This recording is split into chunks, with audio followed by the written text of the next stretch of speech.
Enchanté, je m'appelle Thomas Anchou et je vais vous parler de soutien scolaire et de smartphone. On est tous OK pour... Enfin, c'est un fait, aujourd'hui, les enfants passent de plus de temps à jouer et aller sur les réseaux sociaux. Aujourd'hui, en moyenne, c'est plus de 4h30 par jour.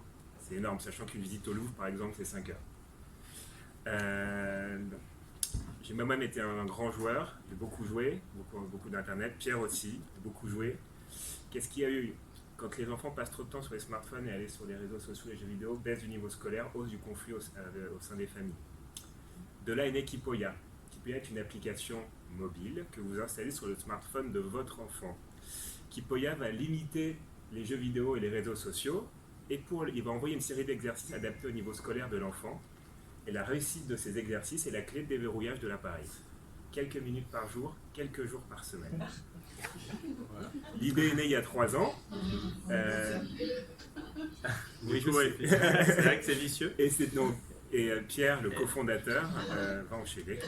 En fait, c'est une idée qui est partie de notre expérience personnelle, comme le disait Thomas, mais enfin, nous, c'était plutôt du côté enfant, où en fait, nos parents avaient l'habitude de nous confisquer les manettes pour qu'on révise. Voilà, et il faut dire que c'est assez efficace. Et du coup, en fait, l'idée est partie du coup à la base sur console. Puis on s'est rendu compte en fait qu'aujourd'hui, le fléau s'était propagé pour arriver dans les poches des enfants et du coup concerne le smartphone aujourd'hui, donc qui représente 80% du marché du jeu vidéo, ce qui est énorme. Donc du coup, on a créé la société il y a à peu près 1 an et demi. En juillet 2018. En juillet 2018, on a eu la chance d'avoir un directeur technique qui nous a rejoint, qui est un ancien de chez Thales, qui a lui-même 3 enfants. Puis une autre personne aussi, qui est en tant que senior advisor, qui est un ancien de chez Kings. Donc Kings, c'est ceux qui font Candy Crush Saga, des applications mobiles. Et du coup, avec cette équipe-là, et puis aussi plusieurs professeurs donc de français et de mathématiques, on a pu construire Kipoya, qui est aujourd'hui en test auprès d'écoles partenaires, dont le collège Fénelon-Vaugeot, dans le 93. Et puis nous prévoyons du coup un lancement commercial d'ici fin novembre, début décembre. Donc ce sera là où on aura pas mal de challenges. Donc c'est notamment comment on peut faire en sorte qu'un enfant apprécie le fait qu'on lui force à faire ses devoirs. Il faut rendre l'application agréable, évidemment pour lui. Aussi, il faut montrer aux parents que l'enfant progresse. C'est pas tout de lui bloquer pour bloquer, mais il faut montrer que l'enfant progresse du coup. Et tout ça, ce sont donc de nombreuses questions qu'on va devoir traiter pour le lancement commercial du coup fin novembre. Et voilà. Aussi comment garder une technologie, comment la faire évoluer, comment lancer commercialement, comment apporter des innovations. Il y a aussi un budget à gérer. Donc voilà, on est là en tant que minot et nous venons chercher de l'expérience, des gens avec du recul et des talents avec beaucoup de recul. Voilà. Est-ce que vous avez des questions? Merci, on va passer aux questions. Ouais. Oui, une question des enfants dans la conception de vos exercices pour justement les rendre un peu plus responsables aussi. Alors, on a déjà fait une première vague de tests, on a envoyé un questionnaire aux parents, on a demandé que l'enfant réponde aussi au questionnaire. Donc les premiers retours qu'on a, c'est bon, c'est vrai que l'enfant, globalement, c'est pas son truc. Il y a 3 catégories d'enfants, ceux qui aiment, ceux qui n'aiment pas, et ceux, bon, ils le font parce qu'ils doivent le faire. De là, on s'est rendu compte qu'il fallait, grâce à ce questionnaire, gamifier un petit peu. Et donc, dans la version qui arrive, il y aura un 50-50, un joker et un freezer qui pourra geler le temps et décaler la session.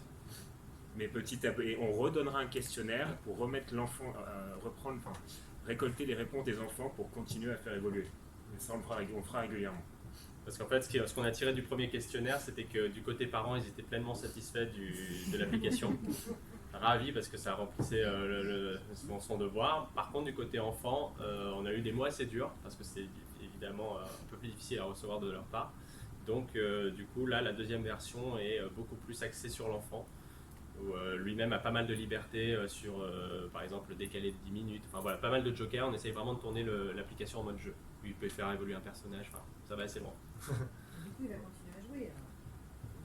Vaut mieux qu'il joue à travailler ses tables de multiplication et tout ça que d'aller bêtement sur des réseaux sociaux ou voilà, c'est sûr. La tranche d'âge, je n'ai pas bien compris. Comment? Pardon? Tranche d'âge. Ah, pour l'instant, c'est au collège. Parce qu'au collège, c'est la 6e, c'est le moment où les parents achètent le premier smartphone. C'est une façon de les rassurer. Parce qu'ils vont au collège tout seuls et c'est moyen de rester en contact avec eux rapidement. Et on a presque 70% des élèves en 6e qui ont un smartphone aujourd'hui. Donc pour l'instant, c'est 6e, 3e. On réfléchit à un concept pour les plus petits, en maternelle, qui utilisent beaucoup les tablettes. Donc pour peut-être éviter de... Voilà. Et un Kipoya pour les lycéens qui serait moins restrictif. Où le blocage viendrait presque d'eux. Mais ça, c'est à l'état de projet. Pourquoi partir du parti on le force alors que du coup vous n'êtes pas sur l'incitation, vous êtes sur... On joue sur l'excitation. C'est-à-dire qu'il veut aller jouer, il veut aller sur le réseau social. De toute façon, on ne va pas l'empêcher. On va prendre un peu de ce temps. Voilà, on sait que tu veux y aller. On va jouer sur cette excitation. Ok, j'en ai pour 7, 8, 10 minutes, je vais faire mes 30 questions. C'est fini. Résultat, sans s'en rendre compte, il révise. Et le parent, c'est comme un... Comment est-ce qu'on pourrait dire ça? C'est réunir le parent et l'enfant autour du smartphone. Une sorte de médiation, quoi. Ouais, Tu vas travailler un peu, d'accord, tu peux utiliser ton portable. Parce que ce qu'on a oublié de dire, c'est effectivement que la session d'exercice dure 10 minutes maximum. S'il est très rapide, il peut le faire en 5 minutes. Ouais. Voilà. Juste pour... Pardon. Pourquoi? Ce sont que des questions de maths ou il y a des questions de connaissances générales? Pour l'instant, en maths français, il y a un peu de culture G, mais pour l'instant, on s'est focalisé sur français, maths. Dans le français, il y a un peu de culture générale. On reprend certaines paroles de chanteurs que les gens écoutent aujourd'hui, comme Maître Gims. Voilà. Et très vite, on va se pencher vers les langues. Par C'est exemple, une demande des parents, les langues. oui, la prochaine matière sera l'anglais. Et puis, effectivement, on a beaucoup de demandes aussi de culture G. Et c'est pour ça que, par exemple, sur nos réseaux sociaux, on axe beaucoup sur la culture générale pour l'instant. Mais ça va venir petit à petit, il y aura des questions de culture G qui viendront en complément des exercices. Est-ce que vous travaillez avec J'ai des une question. psychologues Oui. Est-ce que vous travaillez en parallèle avec des psychologues Alors, on a eu un contact d'une pédopsychiatre belge. On a travaillé avec elle un petit peu cet été. Mais à terme, il faut qu'on s'entoure de professionnels de psychiatres et de pédopsychiatres. C'est prévu. Il y avait une Oui. question. Ouais. J'avais juste une question sur le principe de l'application. Donc l'application elle est mise à disposition sur le smartphone, mais une fois que l'enfant il a débloqué parce qu'il a répondu aux exercices, il peut très bien enlever l'appli. Alors, il y a deux façons de fonctionner. Il y a le système iOS et le système Android. Sur le système iOS, le parent a un message. Votre enfant s'est déconnecté. Nous privilégions le dialogue. Voici son code pour le reconnecter. Voici le QR code que vous devrez flasher avec son téléphone. Sur Android, c'est un peu plus vicieux parce qu'il est très difficile de le désinstaller. Donc voilà. Sur Android, en fait, il faut l'autorisation du parent. Donc, alors, voilà, c'est ça aussi le petit challenge technique, c'est qu'on est sur Android et sur Apple, et Apple ne permet pas les mêmes choses que Android. Android, sur l'application, est un peu plus restrictif, c'est-à-dire qu'au lieu de lancer Facebook, par exemple, ça va lancer Kipoya. Alors que sur Apple, il va pouvoir lancer Facebook, mais le feed ne va pas s'actualiser. Mais il a reçu une notification comme quoi il fallait aller sur Kipoya pour déverrouiller. Voilà. Dernière question, du coup, est-ce que vous prévoyez une application pour les parents pour savoir répondre aux enfants quand ils sont coincés? Parce que là, finalement, vous renvoyez des messages aux parents pour favoriser la médiation, mais répondent-ils bien comme il faut par rapport à l'enjeu? Parce que la question va se poser aussi. Je ne sais pas si vous voyez. J'ai pas entendu. Non, pas vraiment.